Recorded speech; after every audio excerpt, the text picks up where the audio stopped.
And we're live. Welcome to London is Ours. And it's Ezzy going to be a good one, this is, isn't it? Like, you know, so... you son of a bitch. Already dropped past. Easy. Don't worry about it. Like, you know, listen, first of all, there's some big games to talk about. There's some big news. But first of all, we've got to go to the Chelsea-West Ham game first, or West Ham versus Chelsea game first, because, someone's got to shoot off going to Berlin. Is that correct? Someone's going to Berlin. Yeah, I'm off to Berlin. And I literally land the moment the game kicks off. So it's going to be a tight one. I wish I could have avoided it. But we got the tickets like back in Feb or March. So yeah, it's like a long time coming for this. And then the Premier League go and put it on a Friday night, like, you know, outrageous. Yeah, I know, outrageous. Can't stand it. So... what are we thinking about this game, guys? I don't know if you're Tottenham boys. Look, first of all, I think I've got to ask, you know, how is the welfare? Are you okay? I need to ask. Are you two okay? Like, yeah, is that fair enough? Can I just ask? I've been dreading seeing your face all daily. Not going to lie, I've been dreading seeing it. Too many gooners in my comment section. Too many gooners in my mentions. Too many gooners everywhere. I've had enough of them. After we won the European, you do put yourself up for it, boys. You do put yourself up for it. I've seen some clips today, like, you know, even the Arsenal haters that hate everything have been like, they've been banging on at you like this, like, you know, like that you're their best friends. You know what, Lee? You know what? War a trophy. How about that? Where's the European trophy? That's all we got. So I don't know. Win a trophy. We are going to talk about this because again, my mate Daniel Levy's getting loads of stick. You know what I mean? Like uncalled for stick, by the way. You know what I mean? Like all of a sudden, like, you know, a deal which I don't think you can blame him for. We'll go into that a little bit later. But come on, let's first of all, Nicky, and we've got to talk about Chelsea and West Ham. You're at home. You've got to fancy yourself on this one. Chelsea have been a little bit poor of late. You know what I mean? Like maybe still on the lash from the World Cup. What are we thinking on this game? Do you know what? I can't call this. I don't know how. Really? Spurs boys, I cannot call this one. I'm sure Nicky's surprised about that. I'm sure Nicky can call it. I am. I think he'll call it for me, to be honest. Shocked that you should say that because I'm going to be honest. I'm predicting an absolute cricket score, to be honest with you. I don't know what's going on at my football club at the moment. You know, everything's bad at the moment at the football club, and there's no positivity around. And I'm going to be honest with you. The last thing we need is probably the best midfield in the Premier League running over us over and over again. We got absolutely steamrolled last week by... I'm not going to say, a poor Sunderland side because I don't think they was poor at all, but a newly promoted Sunderland side that you'd think to yourself, you know, we should have enough. We should have enough Premier League experience to win the first game. We got absolutely schooled. We don't attack. We're slow in midfield. We're slow in defence. Our attack is so disjointed from the front three. Chelsea must be licking their lips at the thought of coming to West Ham this week because it's not good here at the moment, and we've just let Alvarez go on loan, which is, I think, has got to be one of the worst decisions this week. That's how bad it is at West Ham at the moment. Yeah. There's a lot of bad decisions happening each week. Is that what you're saying? Yes, mate. Absolutely. I think the story of West Ham for the last 2 years, to be honest. You know, definitely with a yo-yo club, like. Little highs and then bigger lows straight after. I mean, obviously I respect what you're saying, but I keep thinking about that game last season when we beat you guys 2-1 and we beat you guys from like a fluke Cole Palmer goal and like an own goal then? No, an own goal was the fluke Cole Palmer and like Pedro Neto from a rebound. We had 3 shots on target, only scored 2 goals and it was quite a lucky win. We got over you guys. I know what you're saying because Sunderland wallops you guys. But you're not going to play how you did against Sunderland with all that ball possession against us. You want to play without the ball. And one thing that Crystal Palace showed us is that teams that use 5 at the back, teams that defend, teams that want to, shut down the spaces and make it hard for us between the lines, we're still not perfect when it comes to finding solutions against defensive teams. Like, we still have a bit of work to do. And I think Crystal Palace reminded us. So I think we're going to beat West Ham tomorrow. But I'm not expecting it to be like a thrashing, to be honest. I think it could be like 1-0, 2-0 type of result at the moment. I think you're giving us too much credit. But come on, you guys last season, you defended quite well, and we didn't create any shots against you. But that's last season. This is this season, and we didn't defend well at all. We cannot defend. We've got a midfield that gets rolled through. The players that we've got are a lot less from last season. Listen, you know your club more than I do, and I know my club. But I even from last season, I think it's chalk and cheese. I can't see where the results are going to come from. I'm looking at our first 6-7 fixtures, and I can't see a win. I can't even see a draw. I think we're quite comfortably going to get fresh tomorrow. Nick, I think we need it, to be honest. No one needs that. I listened to Graham Potter's interview today, done an interview with Sky, and he was very upbeat, I thought, I thought he was quite honest and open with what he said. And if I was a West Ham fan, I thought, I would, he's sort of masking it very, very well if that's the case. You know what I mean? I don't think you're as bad as what you think they are.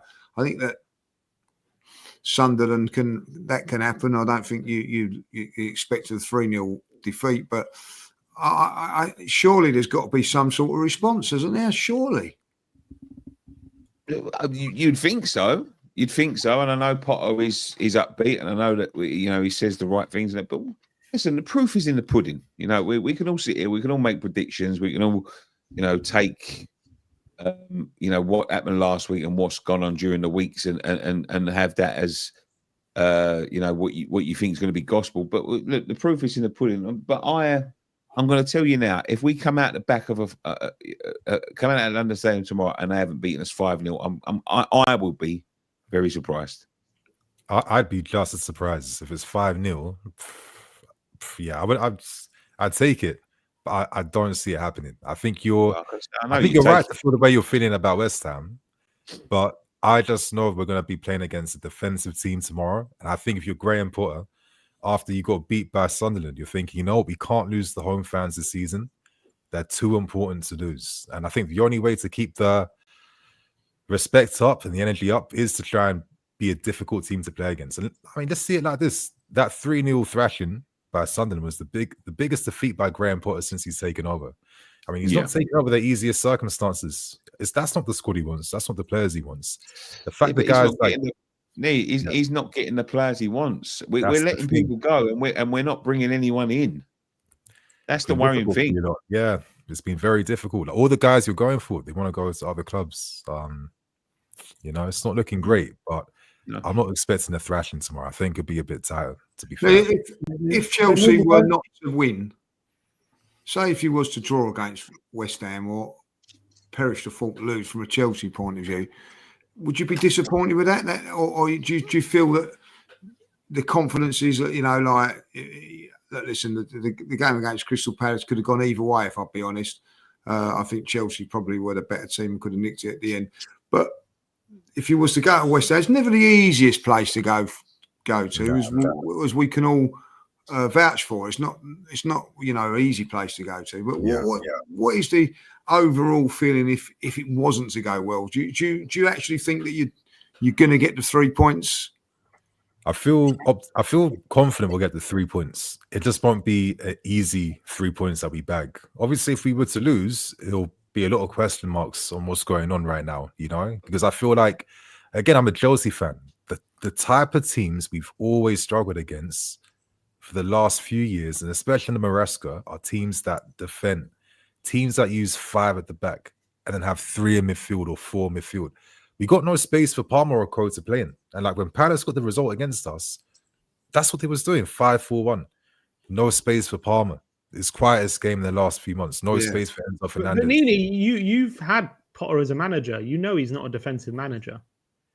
But I mean, since he's gone to West Ham, he's adapted a little bit. And you know what? I'm actually one of the only rare Chelsea fans that is a bit nice to Graham Potter, because I think he came to the club at the complete wrong time when there was an absolute shitstorm and no one knew what was going on. So I can't use that against him. But like I said, that Palace result reminded the entire fan base that we're not perfect yet. Like we're a lot more promising, but we're just not perfect yet. But Nini, the way I look at this game, you say that West Ham need a reaction. I think Chelsea need a reaction in this game as well, drawing their first game at home this season. And I think you're going to see a Chelsea reaction. I think it might be a bit pensive and cagey for the opening minutes, but I think once Chelsea get that first goal, I really think the floodgates could open. But that's I really think once you get it, you hear the moans and the groans around the stadium. Confidence is at like a massive low at West Ham at this moment in time. So I think once one goal goes in, I really think it could be 1, 2. I'll tell you lot this. I don't have the exact number on the top of my head, but statistically, most of the goals we've scored have come in the second half. So, yeah, it might come, but it takes a long time. Again, like I keep saying, it's just teams that defend. Don't matter who you are, what your form is, what division you're in. We find it a bit hard breaking these teams down because it's a different game you're playing. You give us space, we'll destroy you. But the moment you disrupt us, stop us from playing, stop the players combining. You draw up Pedro, like one shot off target, passes, like no passes to Palmer, no passes to no one. He's by himself. Palmer, quietest game. Like, you got to respect everyone in the Premier League. Like, no matter what the form's saying, what's going on. This is a league where the moment you start getting cocky, you get punished straight. So I think us Chelsea fans right now is just keeping things a bit humble. Yeah, we can say we're world champions. We love saying that, by the way. But we still know that there's still a process that we need to get to the end of, basically. And it's Friday night under the lights. It's a London derby, and you got to remember, as much as Chelsea's result was bad on the opening game, it's obviously not a good result. West Ham were embarrassed. That's 3-0 away at Sunderland. That's a real embarrassment, and the players will know that. You've already seen Bowen talk about how that result was unacceptable. I don't think you've probably seen, I don't know, I haven't been looking at a lot of Chelsea players. I don't think they're talking about a massively embarrassing result drawing to Palace. They're probably saying it's disappointing, we should have won. They're probably, How many of those players are at West Ham, though, that want to be stand up and be counted for? I think I'm just saying, I still think Chelsea are going to win. I just think when it comes to the game, I think West Ham are going to have to be up for it. The crowd are going to get behind them. It's a massive London derby early in the season under the lights. I think you'll see a massive reaction from West Ham because I think they can't afford to allow that result and performance against Sunderland to rest for too long. If they get absolutely battered again, I think there's going to be protests. They know the consequences of all that. I think they're going to try their best to put on as good a performance as possible. And I do think that they're going to make it difficult for Chelsea. I really believe that. I think it's going to be a difficult game. I don't think it's going to be a rollover.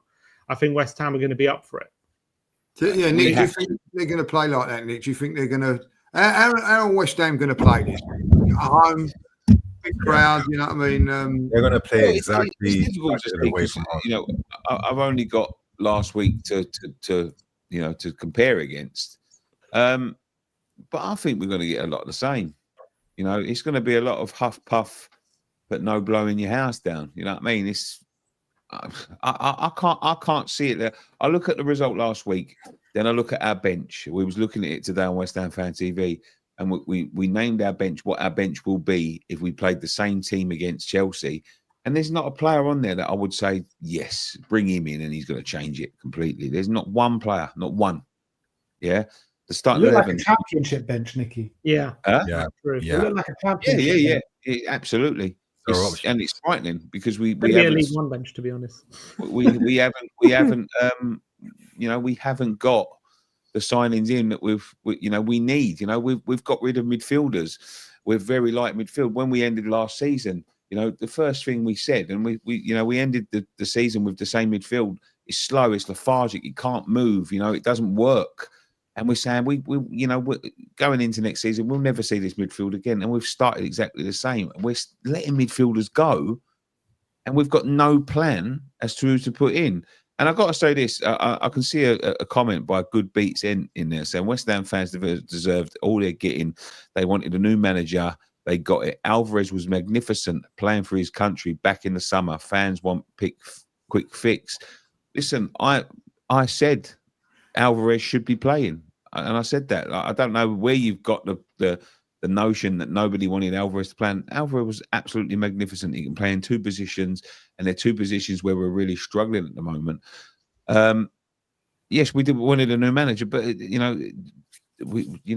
never want worse for your team. That's what I would say. You never want to go worse. You know what I mean? Like, we won the cup, yes, absolutely. And they're saying, "Oh, you let him go. You let him go." Would Tottenham fans be saying they shouldn't have let Ange go right now? No. Because you're in a better place, you know what I mean? And that's where you have to go. You have to go to a better place. And we haven't gone to a better place. So, I think that's very disingenuous what they're saying. And it isn't like you look at Moyes over at Everton and he's pulling up any trees. You know what I mean? Like, he's not going to, I think he's going to struggle over there as well. So, listen, I don't know what the future holds for West Ham. Somebody said earlier on, are they in a relegation fight? I would say at this moment in time, yes. Yes, we are. I think going back to what you saying about the game in your midfield, as much as I think West Ham will be up for it, I think what you said is key. That midfield is as much how you can be however up for it you like. That midfield is just not going to be up for it, against Chelsea. If you can't catch what's in front of you, I can't see how you progress. Because I look at your back line, look at your front line. I'm not saying it's the best, but I'm saying it's not like it's not terrible. You got some good players in there. It's not terrible. It's a slow team, though, isn't it? They're just full of slow. It's the midfield. That midfield is slow. He got overrun by Sunderland. And I'm looking at Caicedo, looking at midfield. He's going to be licking his lips, thinking. Well, and there's no one up front as well. You know what I mean? There's no Somerville, even that Guilherme kids. I mean, it could be decent seasons where they have a bit of fitness, but there's no options right now. And I think West Ham's season fully depends on the business they get done before the window closes. If they're just humble and stop going for ambitious targets, they might be able to have enough just to stay up and then rebuild again next season. But they're getting turned down left, right, and center right now, and I feel like they've wasted a lot of their own time in this window at the moment. What's the Chelsea fans do on their window? Oh, go on, Ben. Yeah, I don't understand what's happened at West Ham, because you're looking at the last couple of windows, the caliber of player that they were bringing in. Everyone's like, wow, how West Ham getting all these players? Sorry to mention it, but the Kuduses, the Somervilles, the Paquetas, all these kind of players, that caliber, Todibo. And we're all looking at it from the outside like, oh, well, West Ham mean business here. They're doing serious business. What the hell's happened? I don't understand. Isn't Mark Noble? He's your sporting director now, isn't it? Noble. He replaced the German guy. What, right? Every single one of them has failed, and we haven't got anything. The sporting director that was in signing them, he's been let go now. And every single one of them, there's not one player that they've brought in that you would turn around and go, yeah, they've absolutely changed the way we play, or changed our fortunes. You know what I mean? It's all very bog standard and that, and they've spent a lot of money, and the club have got a bit tetchy, and they've said no more. We're not signing that player anymore. Get rid of all of them. Get the money back. From what I was reading I think during the time you had that former director and then Lopetegui and stuff, there was like always these clashes over who the right targets should be. Yeah. Lopetegui got his way a few times, like when he signed that Rodriguez guy, Guido Rodriguez. But it's just like he signed he was the wrong guy to win the power battle in the end. Got a lot of the wrong players, which messed up things for the other good players, because like I know you stick it on Kudus and stuff like that. But I mean, this guy, I'm sure Spurs fans are seeing it firsthand, just how incredible he is. Sometimes when the right players are at the wrong club, you're not going to get anything more from them. You know what I mean? If it was a bit different with like a midfield around him, that like proper fullbacks around him, that's how you go from like here to there, And I feel like this is West Ham's issue all the time. It's always these power battles, and the wrong person always wins them. Yeah, I think you're right. Predictions, boys? Predictions. Oh, I'll go first. I'm saying 2-0. I'm sticking with that. 2-0. Nicky? 4-0. 4-0. Hey, I'll take it. I hope so. Bloody hell. I'm going 3-0. I do think it's going to be a bit of a cagey one to begin with. But like I said before, 1 goal for Chelsea goes in. I think the floodgate's going to open here. So, yeah, I'm going 3-0. Yeah. I'm going to go 2-1. 2-1 Chelsea. Closer one. Yeah, I've got that 2-1 Chelsea as well. Like, you know, so I think it's going to be a lot closer than what it is. I just think that Chelsea are a little bit nervous, but I think West Ham have got to produce something. You know what I mean? I'm sorry if they don't. You know, it could be a long, hard season for them if they don't win. I'm not saying they're going to win this game, but give the fans something to believe in. Like that. Back. They've got to. There we go. Wow.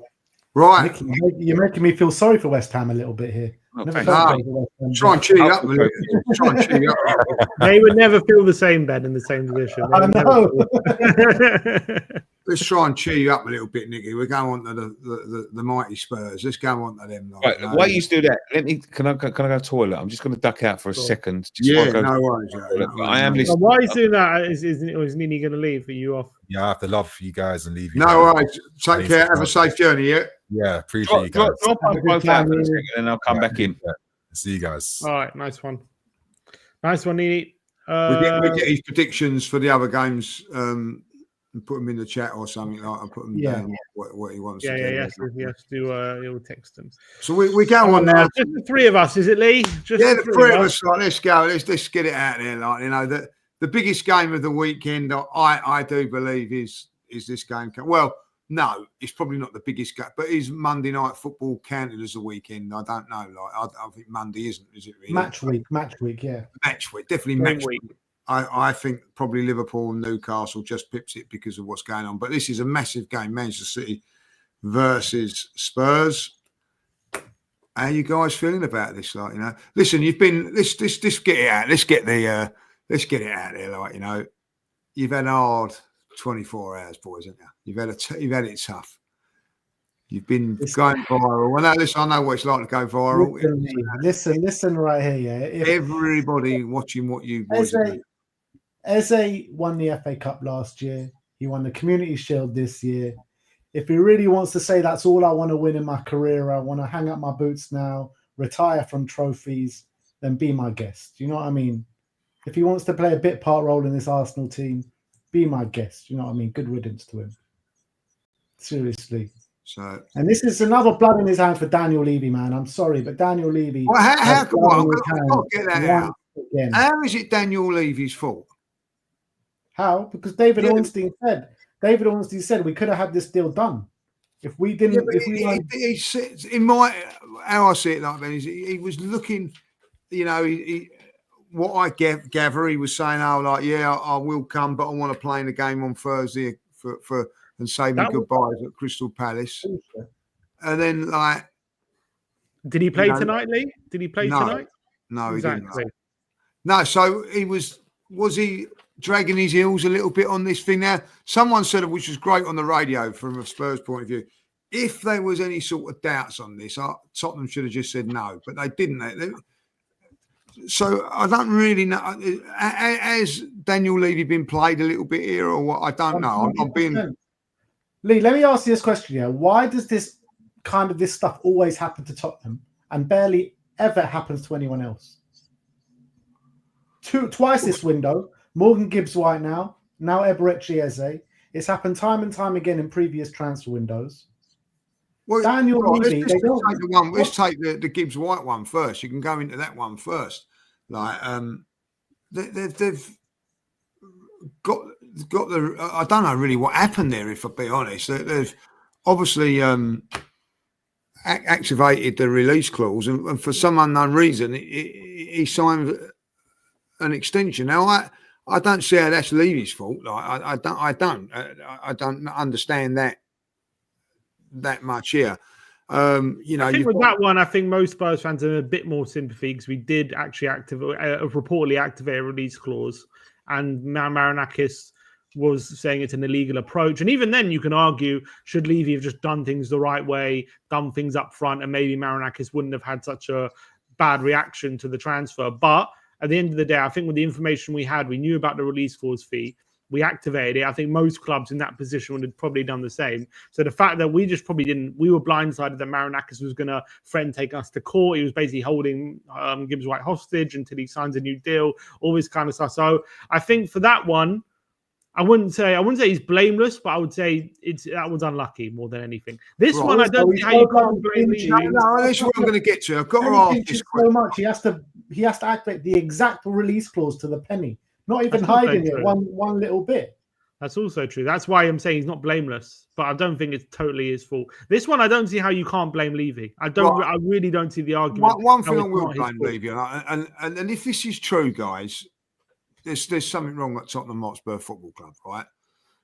Part of the deal, what we're led to believe, that Richarlison was going to be part of this deal. Apparently, that was rubbish. Do you think that was rubbish? Because where does that leave him now?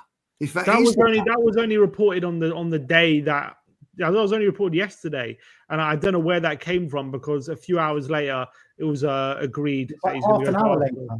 So half an hour later. That was rubbish. I don't think there was any truth to that. I think that at the end of the day, we were always going to go in for him once we saw Maddison was injured, and we dillied and we dallied and we negotiated how Levy negotiates, which is scraping for every single penny and pound that he can, trying to get as cheap a deal as he can, not basically doing a deal so good and so convenient for Palace that we can just get it over the line and it's plain sailing. Every single thing has to be negotiated to the nth degree, and that takes time. And it's as Sir Alex Ferguson famously said, dealing with Levy is more painful than his hip replacement. That's how difficult it is dealing with Daniel Levy. Daniel Levy is known for being the toughest negotiator in the Premier League, and sometimes it works in our favour, like with Kudus and whatever. But a lot of the times it ends up in deals like this where, for weeks and weeks and for many, many days when we could have had an agreement just done, we could have had this sewn up, right? We wait and we try and get as much money off as possible, right? The reported agreement was we were going to get 55 million deal plus 5 million add-ons, which reportedly is not a bad offer, it's not a bad fee, but the price of us trying to get a deal that low is Palace are going to try and get as high bonuses as possible. So they're counter-negotiating. They're putting in things like, he's going to play against Chelsea. He's going to play in the Europa League. All these stupid things which should never, ever be negotiated for in a proper transfer. We should be a serious club, put the money down on the table and say, we're getting him to whatever you want. Not whatever you want, but within reason. Here's the money. We're serious about getting this deal done and getting it done quickly. And we're getting this over the line. We waited and we waited and waited. Havertz picked up that injury. And all of a sudden, Arsenal came back into play. Now, I don't believe... I don't believe this whole thing about they were waiting they were delaying the deal so he could play on Thursday. I think that's bullshit. I think Arsenal came in and they needed an excuse to delay the deal, and they were saying, we're delaying it so he can play. But on the flip side, there was a period where Arsenal weren't involved. 100%. There was a period we could have got this done, because why didn't Arsenal sign him? Why did Arsenal wait so long? I don't believe they were just waiting this long just so they could steal him from Tottenham. I think there was a period where they weren't sure. They weren't sure if they were interested. I don't think they want. They went for Madueke instead. They offered Nwaneri a new deal. All these different things, and I think they weren't certain about going for him. And only when Havertz picked up this injury, and then it made them rethink. Maybe we could do with a bit more quality, and maybe we are just going to go for it. I think it kind of clocked at that moment. Actually, I think he's really necessary. But I think there is definitely a period of at least a couple of weeks, I would say, when we were negotiating for him.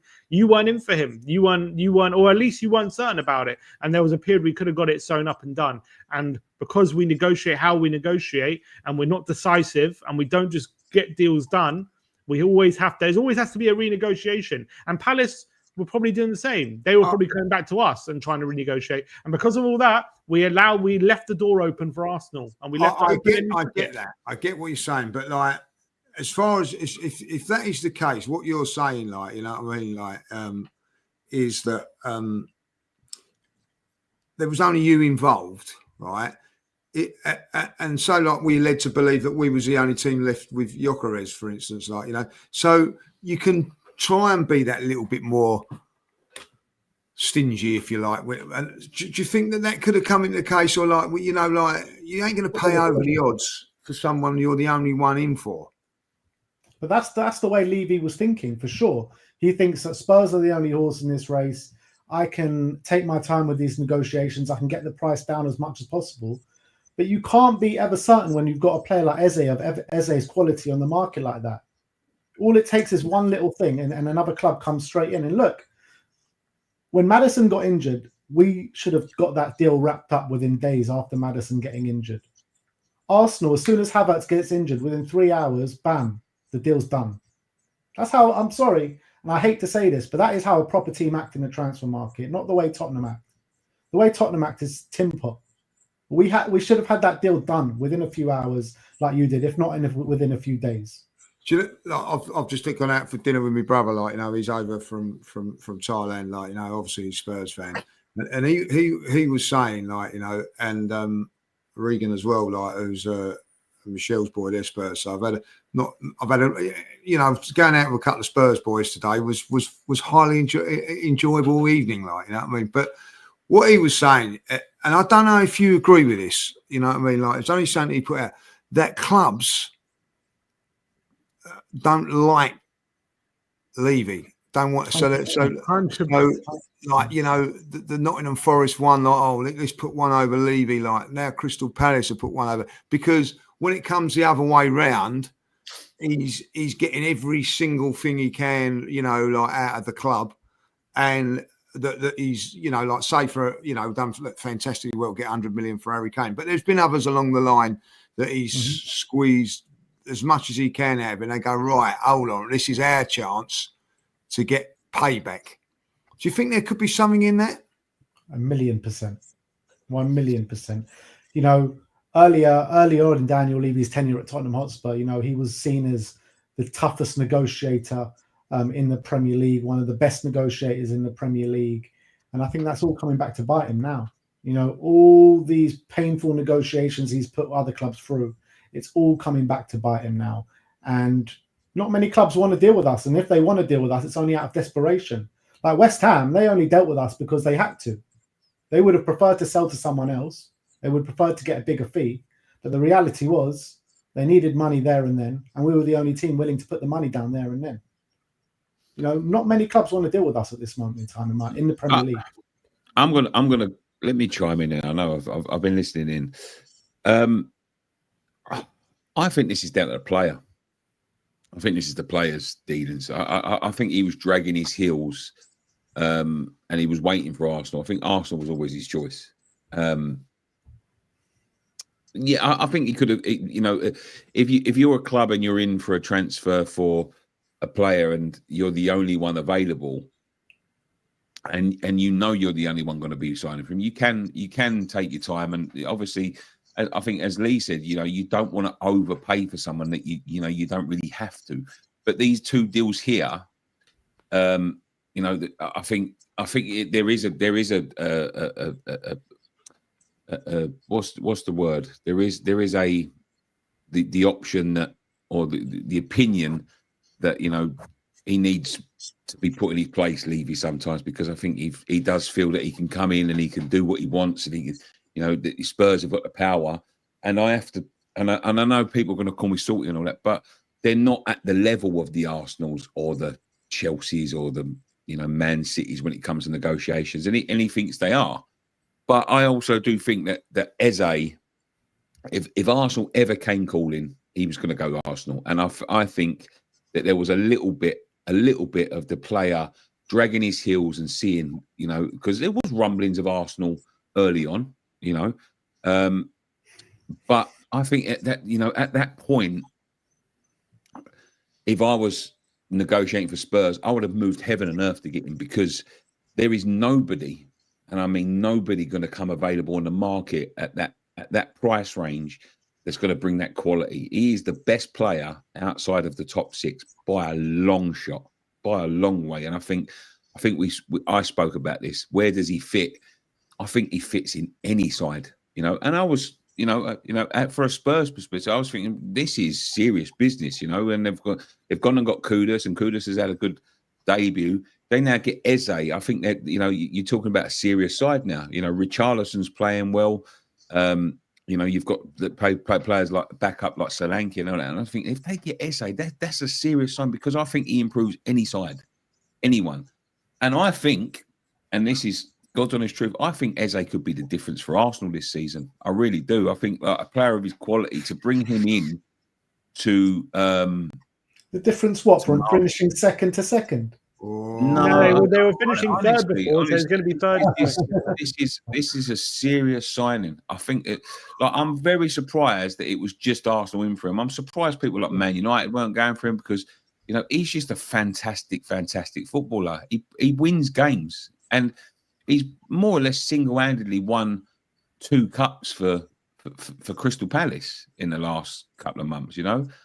And that's a serious footballer. And I'm very surprised that there was not more clones in for him. But I do think that Eze was always an Arsenal boy. He was an Arsenal academy boy. He's an Arsenal fan. And as soon as that call came from Arsenal, do you fancy coming down and meeting us? I think he was straight on even if he was at White Hart Lane, I think he turned around and he went straight up the road. I think we allowed it to get to that point, though, Lee, is the point. I think I agree with you. And I think this week, once the whole Havertz thing came to light, I think there were inklings of Arsenal even from the beginning of the week. I reckon they probably started making contact, like, we're actually going to be serious. And I think there was, we kept hearing from the Tottenham side, the deal's close. But I was getting frustrated at the beginning of the week. Why aren't we hearing there's real progression? Why aren't we hearing a medical booked? Why aren't we hearing like this deal's getting done? It's just close all the time. The negotiations are close. I think there was definitely a period last week.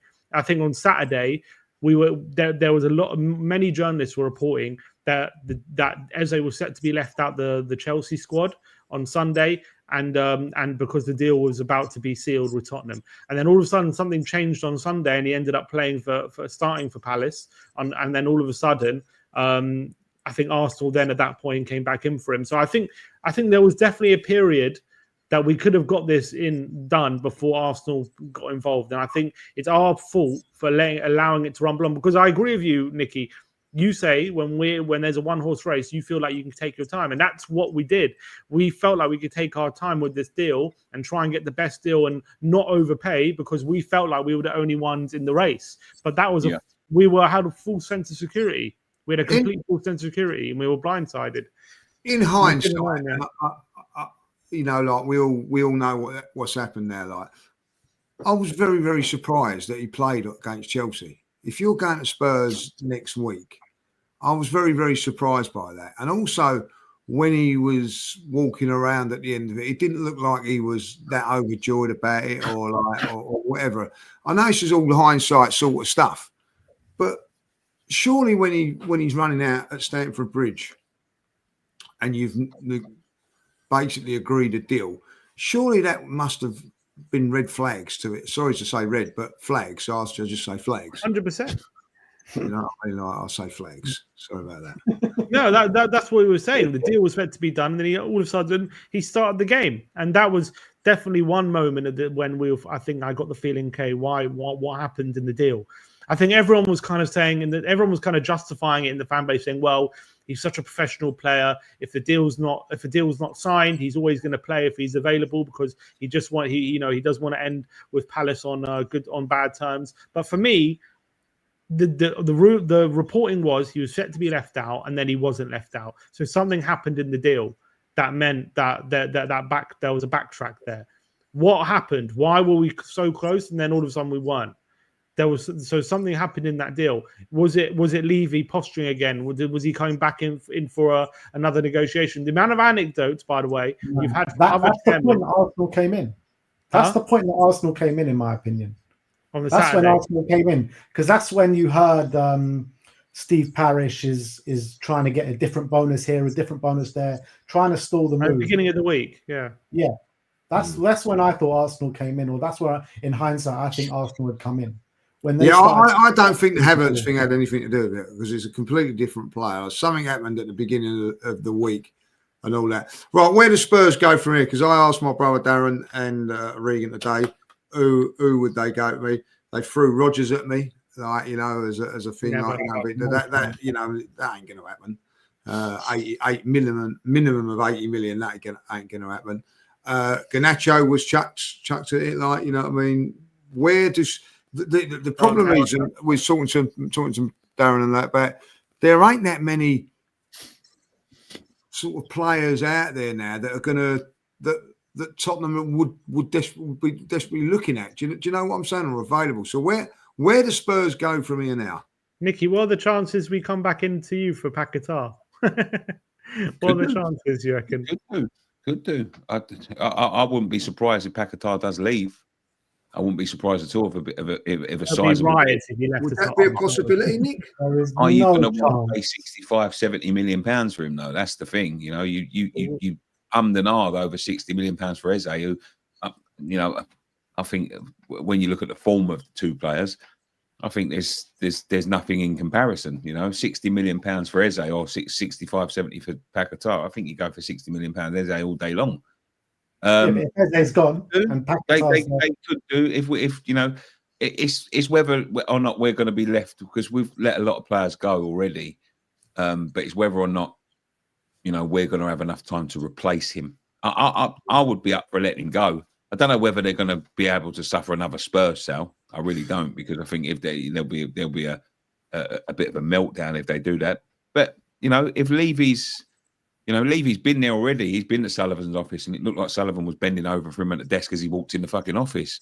If you look at the Kudus negotiations, so could do. You know, he could think, well, that's an easy win right there. But I would ask, you know, where does that leave Spurs? Where, you know, in terms of what you think you can do and what you can do, because we've got 10 days left. If you sign nobody from now, if all your eggs were in that Eze basket, where does that leave Spurs? You know, where do you expect to finish this season? Without the signing, I think probably something like 6th is our ceiling. But that's only if we have a very good season to our capabilities. I think 6th, 7th, something around that ballpark figure. If we do go and push the boat out, get a number 10, get a winger in there as well, I think we can compete with Man United for that 5th spot. I think it's going to be Man United and someone else fighting for that 5th spot. And I think if we go and get some quality in from now to the end of the window, they're still talking about Savinho. Go get it done if you're serious about him. You know what I mean? They're talking about money, but they're talking about he wants to come. That's what they're saying. And Man City don't really want to sell, but if you offer the right money, then they'll accept the bid. So go and offer that money. Is that the sort of player that you want, though, boys? Like another wide player? I'm not so sure. No, I want a winger and a 10. A winger and a 10. So who's going to be the 10? Who's out there that you think? I think the biggest candidate at the moment is the guy from Monaco, Akilush. I think he's going to be the number 1 target now. He's not in the same category as a Morgan Gibbs-White and an Eze. He's not Premier League proven, so it comes with that element of risk. But there's no one Premier League proven that we can bring in now, unless we go back to Brentford and go for Damsgaard. But I'd rather bring in someone like Akilush, to be honest. And they're talking about Rodgers, but they're speaking it's going to be more than 80 million to even make Villa think. And it's never going to happen in a million years. If we're umming and ahhing about 55 to 60 million for Eze, we're never going to stump up that kind of figure for Rodgers, as much as I think everyone would love it. Yeah, there's Nico Pat, there's a few of these other ones, but again, we're going to have to look outside the Premier League now, I think, for that number 10. I don't think we're going to find it internally. I love Arsenal to go and get Rodgers, but like at the end of the day, he's on a fight. He's just signed a new 5-year contract. You know what I mean? Like, it's going to cost major money to get him out of there. Like, you know, and him to have to throw his toys out, which it doesn't look like he's going to do. So, you know what I mean? I think if Aston Villa don't get in the Champions League next season, I think that could be there for someone. I don't see it happening this season, like, you know. So how does this all go on now to Saturday? Because it's a massive game Saturday, boys. Massive game. I've got Manchester City in the William Hill last man standing. Oh, you're confident. You're confident. No, it's that I don't really want Manchester City to win any games, but I want them to win 2 games a season, and this is one of them. So that's why. Have you not seen our record at the Etihad? It's been fantastic. Yeah, it's been fantastic. And that's what I'm saying. It's just, you know what I mean? If any one team has got it over Man City, it's Tottenham. 4-0 last season. Yeah. Went under the radar, that did, like, you know what I mean? Maybe the 22 defeats did, but that is an unbelievable result to go there and win 4. And with that sort of record, you've surely got to fancy yourselves a little bit on Saturday, haven't you? I fancy us more than I probably should at this moment in time. I look at Man City first game week of the season. I think they were the most impressive team out of anyone in the Premier League. They mean business. Pep Guardiola's got a new plan. He's got new players that he's brought in that seem to fit like a glove. They've got players to come back, Rodri to come back, Foden to come back, and Foden's got to have a much better season than last year if he even wants to get back into that England side. Never mind get back in being one of the best players in the Premier League. So, look, it's going to be a really tough test. I think the way that we set up against PSG and the way we fought against PSG, and we were compact, we were tight, we were hard to beat. If we go to Man City with that kind of mentality and that kind of shape, I think we can beat them, and I think we can hit them on the transition and get a goal and stifle them. But I just feel like with this new sense of energy from Man City, I just think they're going to nick it on the day. But I think it's going to be a really tight game. Yeah, I think I give ourselves a fighting chance. I think we've had two examples of playing a team like City going into it. We had the PSG example, which we've done very well. We changed our system to a back five, and obviously we should have won that game, and that was very impressive. But there's a few caveats. PSG were only training for a week. How fresh were they? All those different things. Obviously, we played Bayern Munich as well in a friendly just a week before, and we got absolutely trounced 4-0. And that was obviously... Different system. It was a different system, yeah, but that's also another example of playing a team like Man City. And obviously, we went for a back four that day, and we got absolutely trounced, and we barely even created an opportunity. So I think going into this game, obviously, he's going to take that PSG example. I do think Man City will probably be a lot fresher than PSG were, which is probably going to lead to them nicking it on the day. But I think with our set piece threat, with transition threats like Kudus, I think we give ourselves a chance, and I think Frank's a very smart manager. Even when he was a Brentford manager, he always went to the Etihad and gave him a game. He even won up there once, even as Brentford manager. So I think he'll know how to play against them. I just feel like even in that PSG game, as much as obviously we should have won, and we created chances to set pieces, still open play was there enough being created, and do we need more in this game than what we did against PSG to win? And I get a feeling maybe we do, maybe we might. And that's what kind of worries me. And that's kind of maybe what might cost us in this game. Is that going to be enough, in my opinion? So I feel like Man City will probably just about eat and squeeze it. I think I can see it being an entertaining game. I can see us hurting them the counter and then them using their quality and opening us up and scoring. So I think it could be an entertaining game, but I think Man City are just going to scrape it, unfortunately. Nick, what's your thoughts on this one? I think Man City are going to open Spurs up like a can of beans. You watched the PSG game? No, I watched it. PSG hadn't played a game for 4 weeks, so I watched it. What's your score prediction, Nicky? Right, let's have predictions then. Come on, Nick, you start us off. 3-0. Yeah, 3-0. 3-0. And that was me thinking I was feeling sorry for him before. I hope it's 6-0. Well, not for Tottenham. It could well be 6-0, Ben. Don't worry about that, mate. I'm not arguing against that fact. I'm just going to say I was very impressed by Man City opening day of the season. Yeah. I think they've got the quality, and sometimes I think you've got Romeo in the chat here. He's getting a little bit excited. If we press them, they won't be able to handle it. I think this is a Man City that are wounded from last season, and I think they're going to find a way to beat a lot of teams this year. I really do. I don't think they're going to be the mugs that they were last year. So, Nicky, I'm not trying to be salty. And listen, there's a competition up here, and if I thought that Spurs would win the game, I would say Spurs would win the game. But I just think they get an early goal, and I just think they control the game. So I'm just going to say, I think they open them up like a tin of beans, and they pour them all over the floor, and it's 3-0.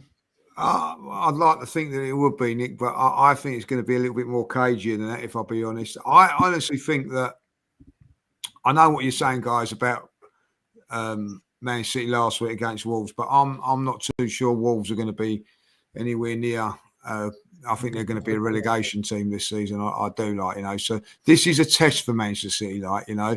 There's a lot of people in the chat going, "Oh, this Man City are going to win it" and all that. Like, I'd imagine there's a lot of Spurs fans because they're hoping that the other team from North London don't win it, like, or the old Woolwich don't win it, like, you know. So but I do think it'll be a tough game. I think that Spurs will cause a few problems as well, like, you know. And I think that at the end of the day, Tottenham will give it a good go. But I think City just because of home advantage, 2-1 to City. But it's a tough one to call this. Yeah. Sim? I'm going 3-2 to City. I think we'll hurt them on the counter. We'll hurt them set pieces. It's going to be a dogged performance, but you're looking at the City's quality. You're looking at their bench, who they can bring on. I can see them hurting us late on as well.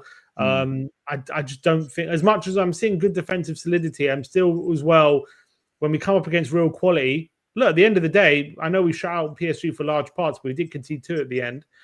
Bayern, we conceded 4. So there's still some stuff to work on, I think, in my opinion, defensively. So I'm going 3-2 to Man City, unfortunately. Yeah. I'm also going for a City win, but I think it's going to be tight, like you boys. I'm going for 1-0 to Manchester City. I feel like Spurs' attacking pattern of play, transitional play, isn't there as of yet. I think our defensive shape is looking good and really promising on the back of, you know, last season, losing 22 games and conceding God knows how many goals last season. I think defensive shape is looking so much better with 3 at the back, Romero, Van de Ven and Danso. I think we're going to hold them out and I think we'll restrict them quite a bit. But I do think eventually quality will probably shine through. Haaland's looking back at it. They've got such quality in that midfield as well, with Tijani, Reinders, Cherki to come on. So yeah, they're going to break us down at some point. So I'm just going to go 1-0 and hope that, you know, Sim's going up there. 12:30 kickoff on a Saturday. Yeah, I know. 6:30. I'm leaving here on the coach. You know what's embarrassing as well? If we had gotten, he should not be named over the line this week, my prediction would have been different. I think it would have been different. Where's that coach leave from then? Huh? Where's the coach leave from 6:30? Palmer's Green. Oh, blimey. So you've got to be up early and quite early. Very early. You got to get my alcohol early. Yeah. I'll come away with you. I don't like those 12:30 kickoffs, yeah. Me neither. It's going to be a long day if we lose. I was talking about this week, about the Sky thing. We've just had a game against Leeds announced for a Friday night. We've got Brentford on the Monday night. And then the same week we play Leeds on the Friday night. It's getting out of hand, these stupid kickoffs at stupid times. And, you know, you're talking about 2 games there where you should have a 7-day period in between being paid in 4 days. It's ridiculous. Yeah. There's going to be more Friday night games this year, more Monday night games. We just noticed that, you know, I passed a billboard the other day saying they've gone from 134 games a season to 215 games a season, and that's nearly double the games. They've got to fit them in somewhere. So they're even talking about Thursday night football now. Are they actually? Really? Yeah. If there's no Europa League, they're talking about Thursday night football. Games gone. Well, they've had a few games on over sort of Christmas periods and all that. It's like Boxing Day, next day, and all that. No, they're talking about to fit them in, mate. They're talking about Thursdays as well. So, yeah. I ain't a lover of a Friday. We lover of a Friday night one. I'm not. I hate them. Can't stand them. You know what? I don't mind Friday night football. I love football under the lights, man. Nighttime football, the atmosphere's got a bit of a different edge to it. I much prefer nighttime games to like Saturday 3:00 games. I have to say, if you win on a Friday night, it's a great feeling. You've got the whole weekend ahead of you. You've just won. You don't have to worry about it. Get slapped, then see how you feel.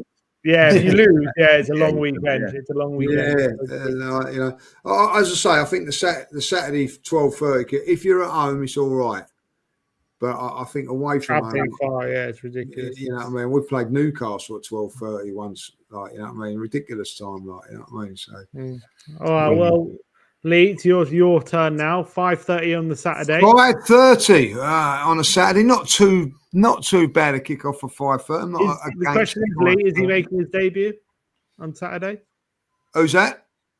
You know who? I'm not going to say. Oh, sorry, Yeah, Do you know what? I'm going to say this now. Like, I didn't think he'd be making his day. I thought he might be, at the game, but not. But I think he's going to be in the squad now that he's not played today. I think he'll have the medical and everything will be sorted out tomorrow, and he could actually be on the bench for this game.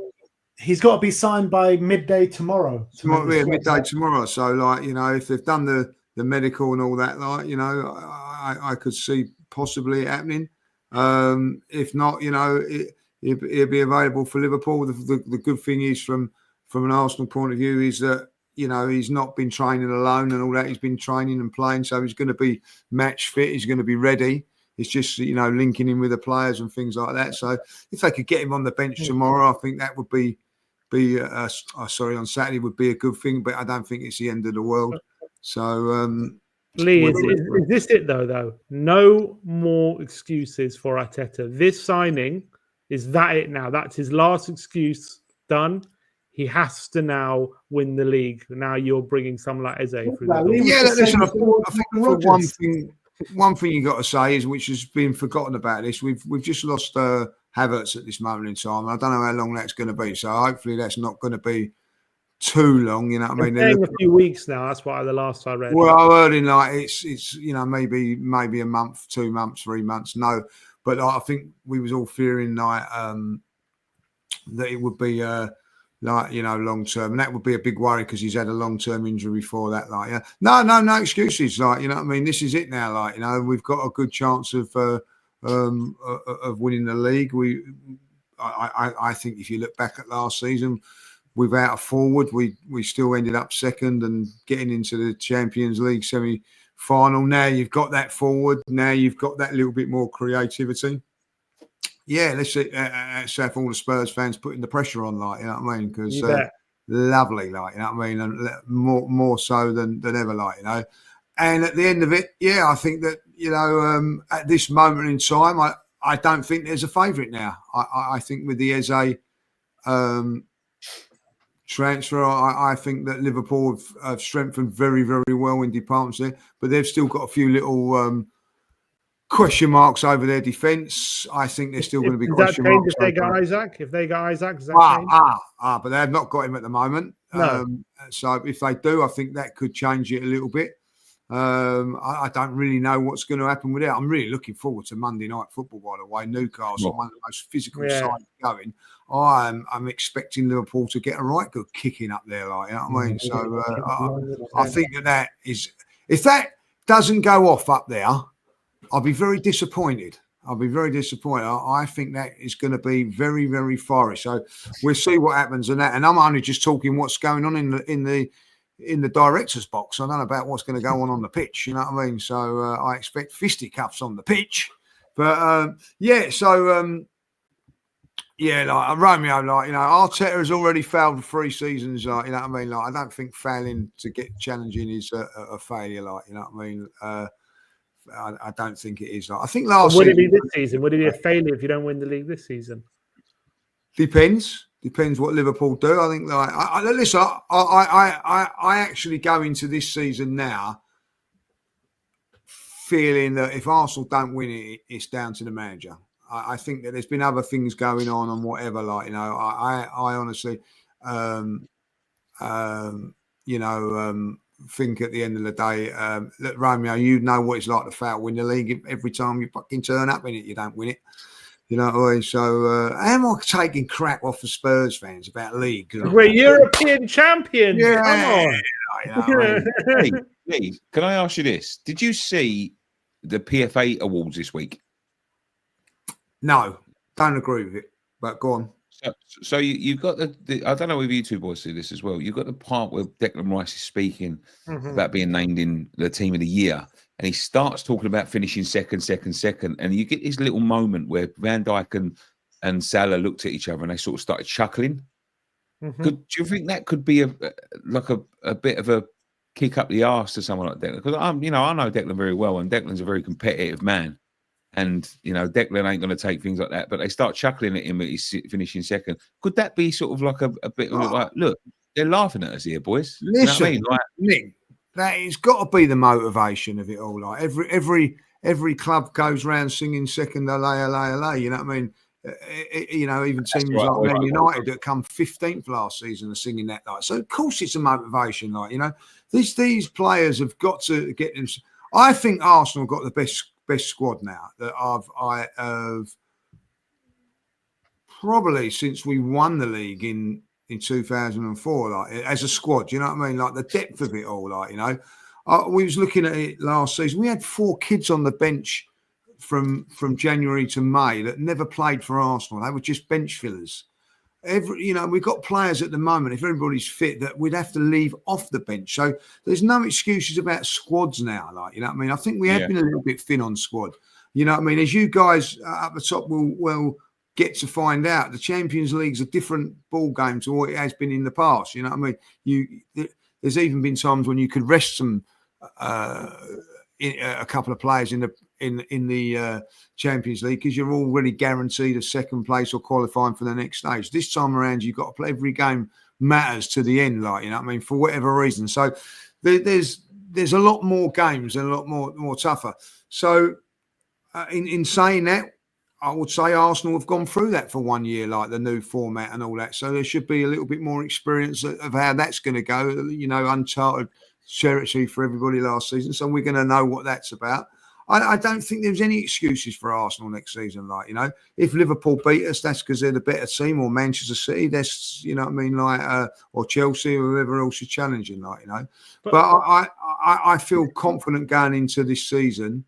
If Gyökeres does the business, I think we've got a more than good chance of winning it, like, you know. And I think it does come down for you know, I mean, does come down to Arteta at the end of the day. I think that, you know, has he got it to get us over the line, like, you know, and I think that will be the pressure. You know, I was on Sky today, and that was the first thing they said is Arteta under pressure now, like, you know.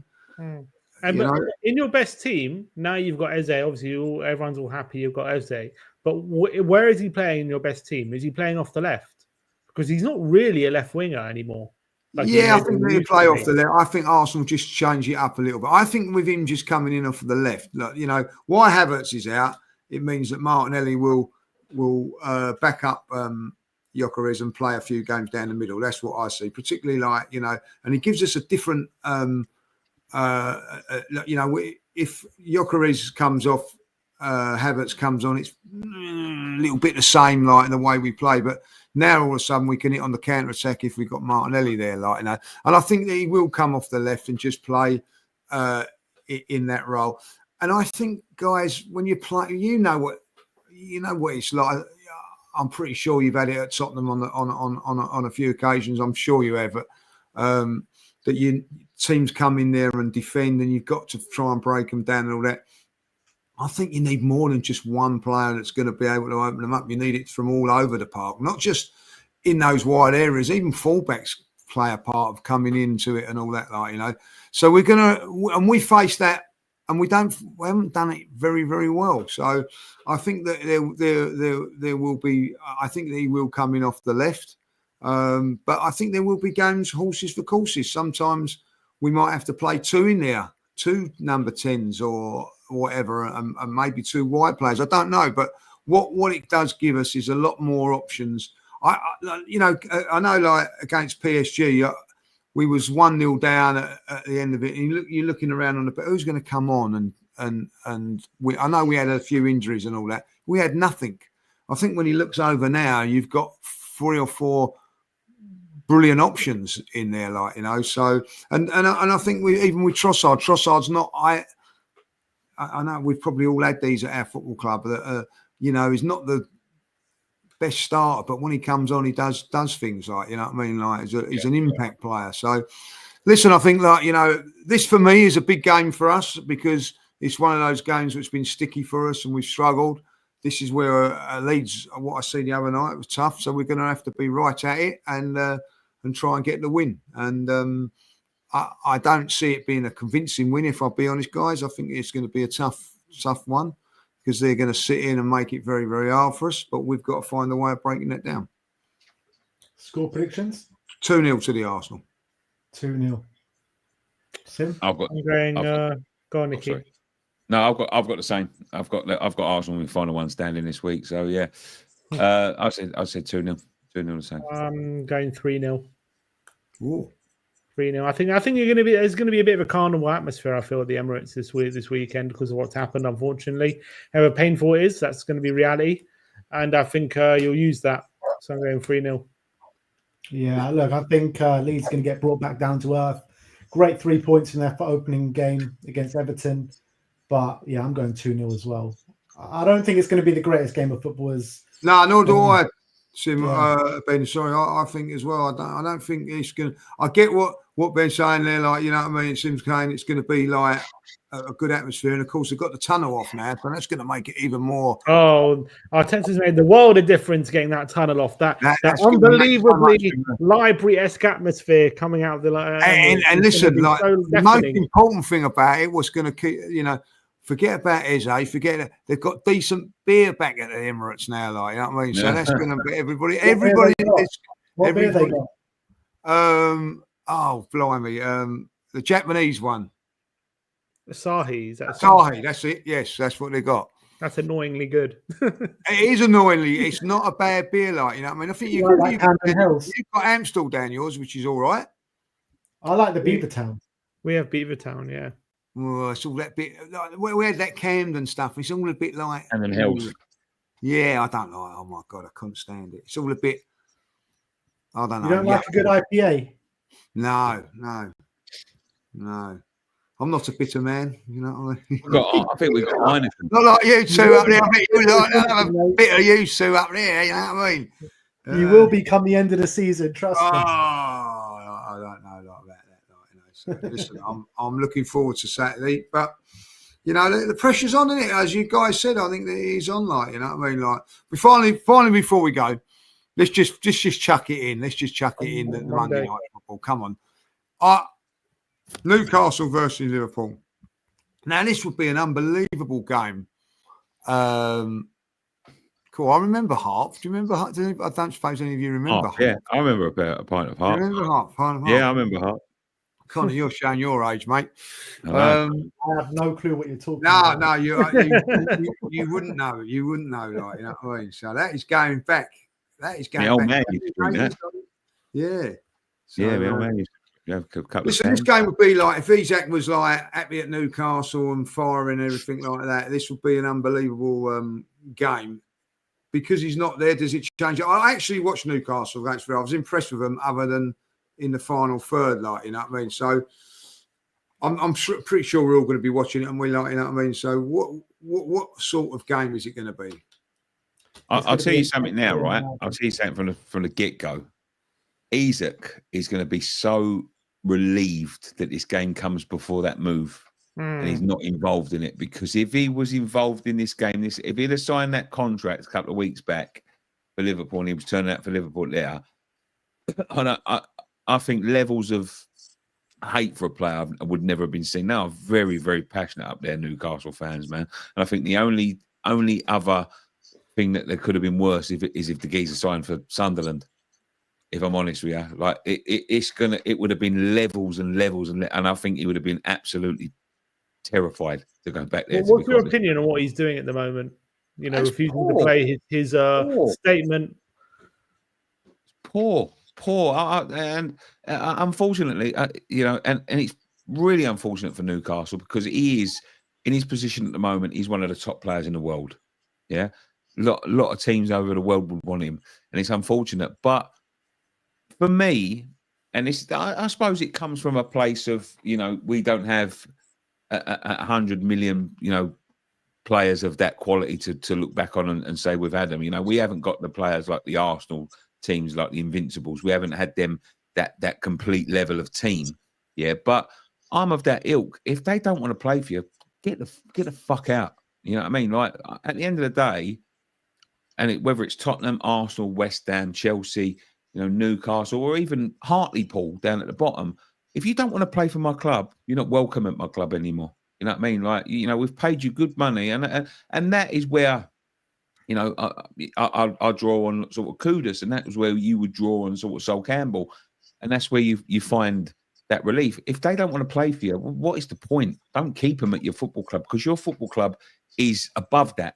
You know what I mean? It doesn't matter how good they are. Your football club is more important than anything on the planet. That includes all the players, all the managers, and the owners that walk through there. The only thing that can be comparable is the fans, and the fans will never turn on the football club. So if a man turns on your football club, get him out. I don't want him there anymore. I don't care how good he is. Like, if you've got you've got to get the best deal you can, though, Nick. You've got to get the best deal you can. Absolutely, absolutely. And so I think that they're playing hardball well, and I hope, for football's sake, that he gets stuck there and he has to play in the reserves for a year.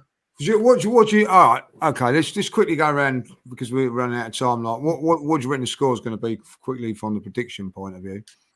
For me, I think it's going to be a cracker. You know, it will be 100%. It's going to be a cracker. I think it's going to be 3-2 Liverpool.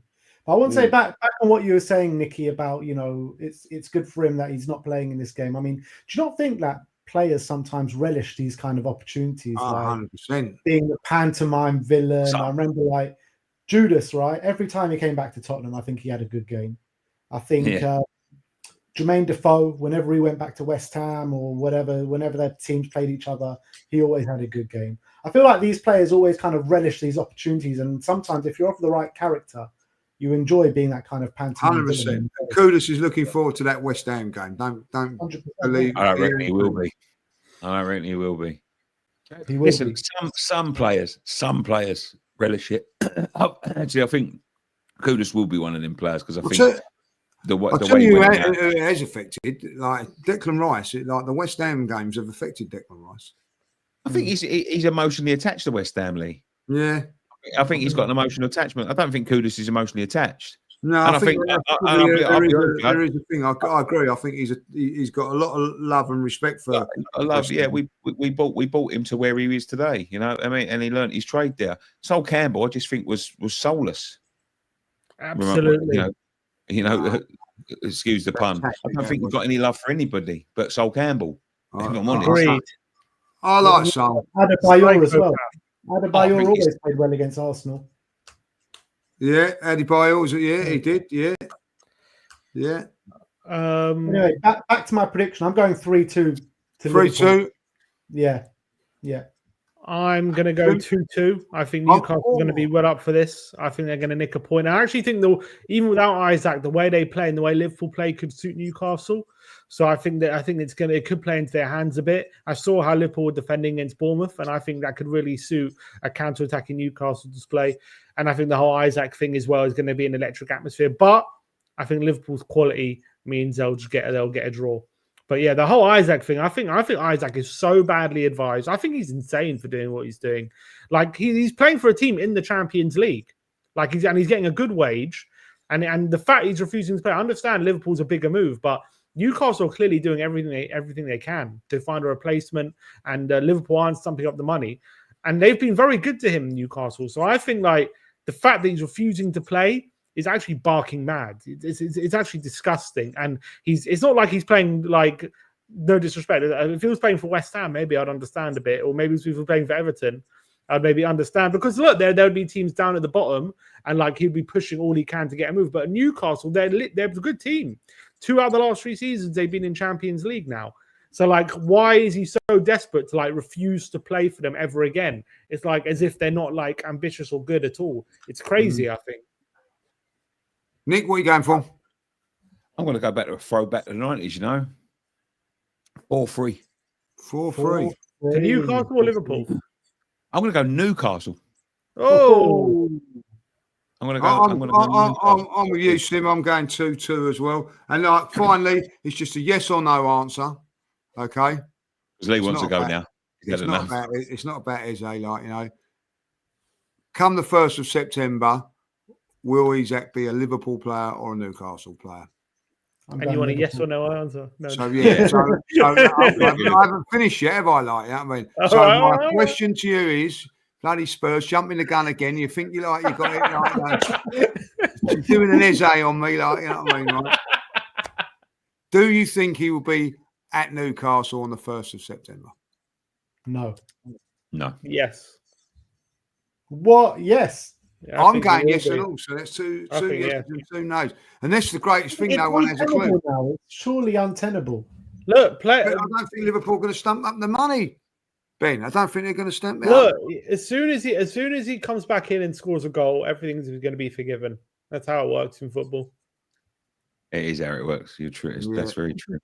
Very true. Very Okay, true. we're going to leave it there, like, you know. So thanks for listen. I've got to say thanks for joining us today, boys. I know you didn't want to, like, you know, we've had a hard 24 hours. Anything for you, Lee.